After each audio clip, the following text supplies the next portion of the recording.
ដែលទៅកាន់បងប្អូនទាំងអស់គ្នាដែលចូលមកកាន់ Channel Teach Series ចឹង Channel Teach Series មានអ្វីថ្មីសម្រាប់ចែកជូនបងប្អូនទៀតហើយចឹងនេះយើងរៀនតាក់ទងនឹង Google Slide បាទចឹង Google Slide ក៏អត់មានអីប្លែកពី PowerPoint ដែរបាទក៏ប៉ុន្តែយើងប្រើប្រាស់នៅលើ online ហើយសម្រាប់ប្រើប្រាស់នៅលើ online នេះគឺមានមុខងារច្រើនគឺយើងចូលទៅតែម្ដងមកចឹងយើងមានបើកផ្ទាំង browser នៅក្នុង Chrome បាទហើយយើងចូលកន្លែង Google App ទៅមកទៀតយើងមើលកន្លែង slide បាទ Google Slide យើងមានផ្ទាំងផ្លែតស្រាប់បាទមានអ្វីនេះជាប្រភេទដែលយើងអាចរើសបានយើងអាចរើសកន្លែង Plan Presentation ក៏បានឬកន្លែងដែលគេ design ឲ្យស្រាប់ក៏បានអញ្ចឹងខ្ញុំសូមរើស Plan Presentation បូកខាងណាបាទអញ្ចឹងបន្ទាប់មកទៀតយើងមិនខុសប្លែកអីពី PowerPoint ណាទេគឺយើងមានកន្លែង file នេះយើងមានកន្លែង export slide import slide ឬក៏ share slide ទៅកាន់អ្នកដទៃហើយយើងអាច download ចេញជា Microsoft PowerPoint ហើយក៏ទុយ file PDF ជារូបភាពបាទមានច្រើនហើយភាសាយើងអាចរើសភាសាបានតាមនឹងឬក៏ចុច print view មើលបានអូខេជាកន្លែង edit នេះយើងមានកន្លែង undo redo pass formatting select អីយើងមាននៅតាមនឹងហើយនឹង file refresh លើអក្សរបាទហើយមួយទៀតគឺយើងមកកាន់ view យើងមាន mode គឺមាន editing comment និង view មានថាយើងចង់កំណត់ឲ្យអ្នកមើលហ្នឹងគឺទៅរងបែបម៉េចត្រឹមតែ comment ឬក៏អាច edit បានឬក៏ត្រឹម view កន្លែងនេះគឺយើងអាចធ្វើការបើក slide បាទបើក slide គឺ show slide ពេញ screen ចាស់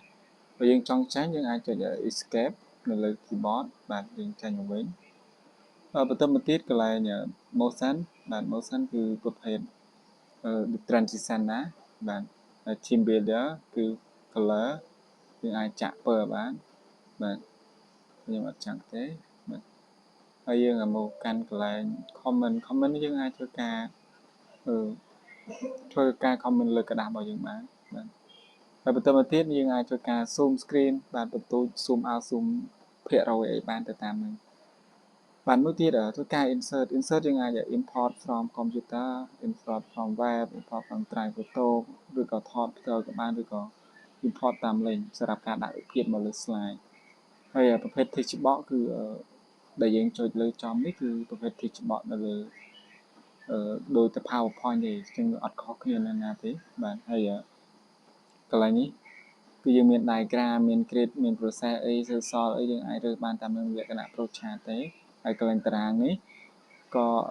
ពិសេសដែរគឺយើងអាច insert តារាងលើនឹងបានហើយមួយទៀតគឺ chart នឹងប្រភេទទ្រង់បែបក្រាបបាទមានប្រភេទ bar ប្រភេទ column ប្រភេទ line ប្រភេទ P ឬក៏យើងអាច export ចេញពី Excel ឬក៏Google Sheet បាន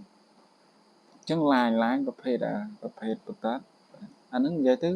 ប្រភេទ shape បាទយើងមានប្រភេទ line ប្រភេទ arrow below connector បាទ chord connector ឬក៏ curve polyline បាទ scribble អីវាមានច្រើន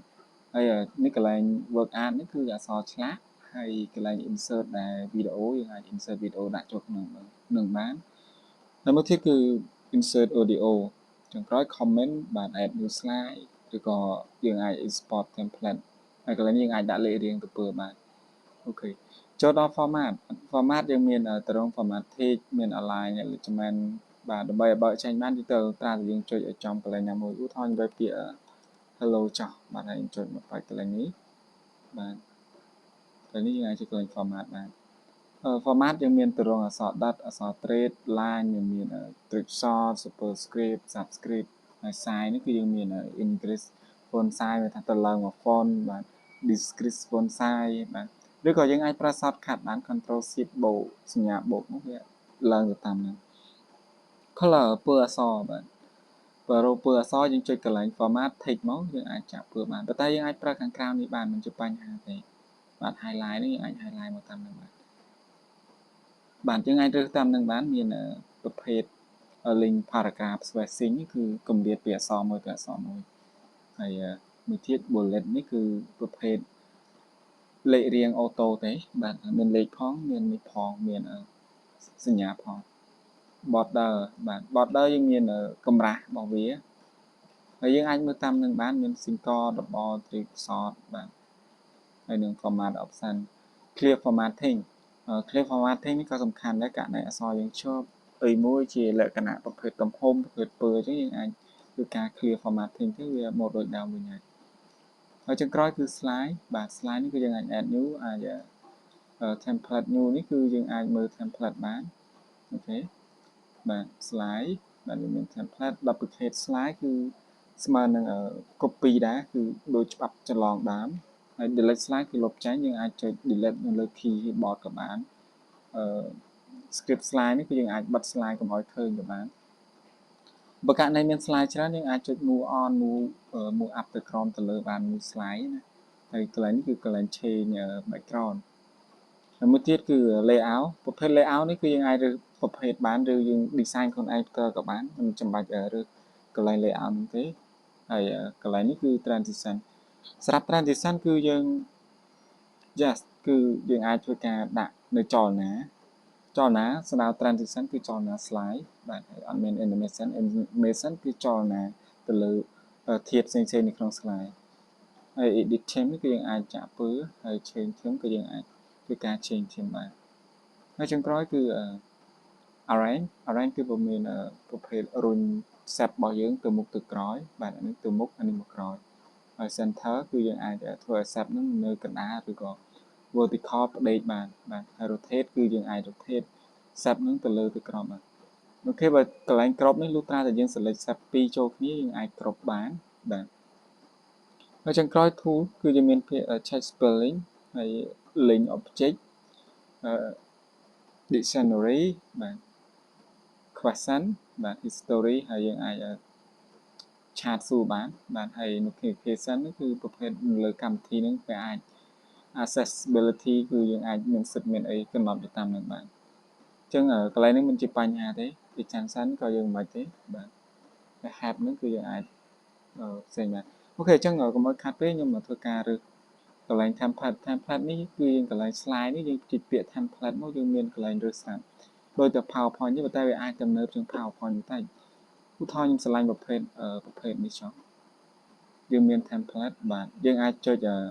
insert all slide ខាងក្រោមនេះបាទយើងចេញឲ្យយើងរងចាំតែមកអូខេអញ្ចឹងslide ទី1 hello slide ទី2ចេញបែបនេះបាទហើយយើងអាចធ្វើការចាក់បានអូខេខ្ញុំមាន slide គ្រូរបស់គេរហូតដល់29 slide អញ្ចឹងខ្ញុំអត់បាច់ធ្វើទេកន្លែងធ្វើយើងអាចធ្វើការ design ខ្លួនឯងបានចំណងចំណូលចិត្តការដាក់រូបភាពអីដាក់ទៅតាមនឹងមកបាទអញ្ចឹងខ្ញុំអាចចុច show slide ខាងលើនេះមកបាទឬក៏យើងចុចកន្លែង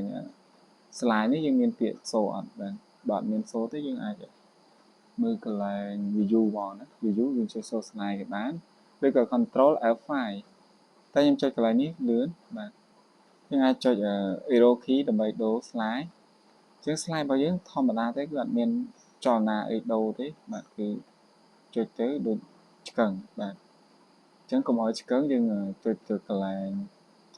ដាក់ធ្វើការដាក់ transition ឲ្យវាបន្តិចមកគឺយើងចុចកន្លែង slide បាទហើយយើងរើសកន្លែង transition transition យើងរើសកន្លែងនេះពេលដែលដាក់ transition គឺ motion នេះគឺយើងអាចរើសបានវាមានប្រភេទចាអូខេយើងសូមរើសកន្លែង this slow យើងអាចតេស្តមើលបាន apply all slide មកហើយយើងចុច play សាក់មើលមើលបាទអូខេអញ្ចឹងកុំឲ្យ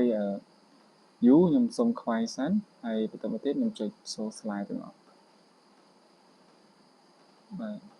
គឺយើងមានអារម្មណ៍ថាយើងមាន motion ជាមុនវាមិនទៅឆ្កឹងទេបាទនេះគឺជា transition អ្នកទាំងអស់គ្នាអត់ឆ្លាញ់អញ្ចឹងទេយើងអាចចុចដាក់មួយបានកន្លែង slide ហើយចុចពី transition មកយើងអាចដូរមួយបានឧទាហរណ៍ចង់បាន clip យើង play មើលចាស់បាទហើយយើងដាក់ apply មួយដូចតែ PowerPoint ទេណាបាទsorry ចុច stop សិនយើងចុចអាចដូរផ្សេងបាន gallery យើងអាចចុច play មើលបានបាទចាស់យើងចុច stop សិនណា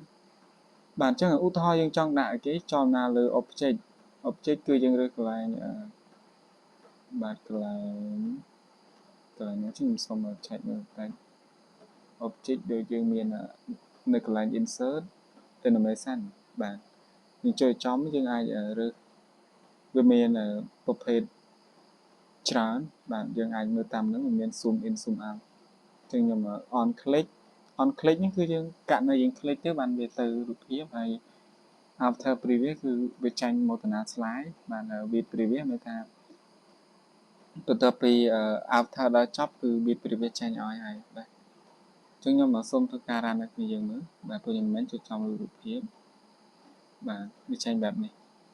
អូខេយើងអាចធ្វើការដាក់មួយមួយបានចុះបន្ទាប់ពីចប់ប៉ុណ្ណេះយើងអាចមើលកន្លែងនេះកន្លែង title នេះយើងអាចប្រើពាក្យថា